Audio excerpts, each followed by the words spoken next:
Thank you very much for coming here today. In just a few minutes, the Senate Committee on Health, Education, Labor, and Pensions will hold the first Senate hearing on ENDA since 2002. And it will be the first ever Senate hearing on an inclusive version of the bill. This is a huge step forward in our efforts to ensure that all Americans have the right to earn a living. This bill is really about citizens having equal opportunity for employment. And that is why it's so important to hear voices of those who have been affected by discrimination. So it is my pleasure today to introduce individuals and have them share a piece of their story about their effort to have fairness, their effort to have equal opportunity in employment. Good morning. My name is Diane Shaw, Colonel, U.S. Army retired, and I am a transgender woman. I am airborne, ranger, and special forces qualified, having completed over 450 parachute jumps in my 25-plus year military career. I served over 16 years in special forces, including operations in Panama and Haiti, as well as missions in the Middle East, Central America, Africa, and Europe. I've been awarded the Defense Superior Service Award, 4 Meritorious Service Medals, and 2 Expeditionary Medals for combat operations. Following the attacks on 9/11, I was selected to organize and direct a classified 120-person interagency organization responsible for all aspects of the Department of Defense's global war on terrorism. After almost 2 years of successful operations, I retired as a full colonel in January of 2004. In fall of 2004, I was selected for the position of Specialist in Terrorism and International Crime with the Congressional Research Service of the Library of Congress. However, when I disclosed my transition from David to Diane, my hiring action was abruptly terminated and I was summarily dismissed as not a good fit. I was stunned and dismayed. I was the same person, and I knew in my heart that I was well qualified for the position. The U.S. government had spent 30 years and $1 million educating me and perfecting my skills in insurgency and counterterrorism. Yet despite years of Special Forces experience, the same government that I had worked so diligently for determined over lunch one day that I was unfit to continue to serve as a civilian. A capricious decision made in the blink of an eye and blindly supported by an entire government institution turned my life upside down and questioned my fundamental value as a person, a professional, and as an American. At the same time, it deprived the federal workforce of a skill keenly needed at the time, as it remains today. Americans deserve better. We can and should do the right thing. Discrimination against any group for any reason has no position in the American workplace. I can't describe how happy I am to be here today, to know the United States Senate is considering legislation to prevent what happened to me from ever happening again.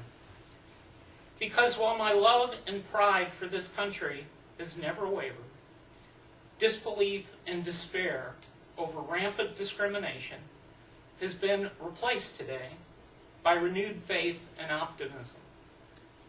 Thanks to Senators Kennedy, our long-running sponsor, Senator Merkley, Harkin, and now Senator Collins, and the numerous supporters they have for this Employment Non-Discrimination Act. The fact that I'm gay doesn't affect my job performance, but it continues to affect my employability in America. I love my job as a cop.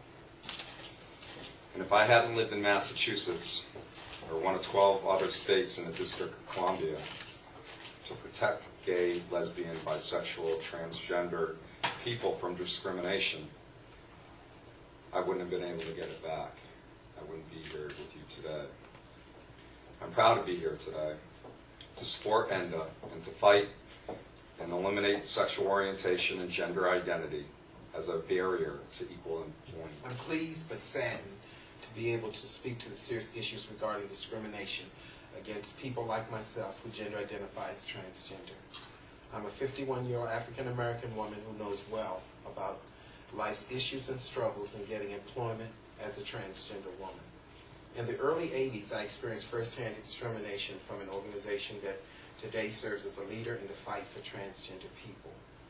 I was employed with this agency after my supervisor interviewed me and found me to be an excellent candidate for the job based on my experience and not my gender status, transgender status.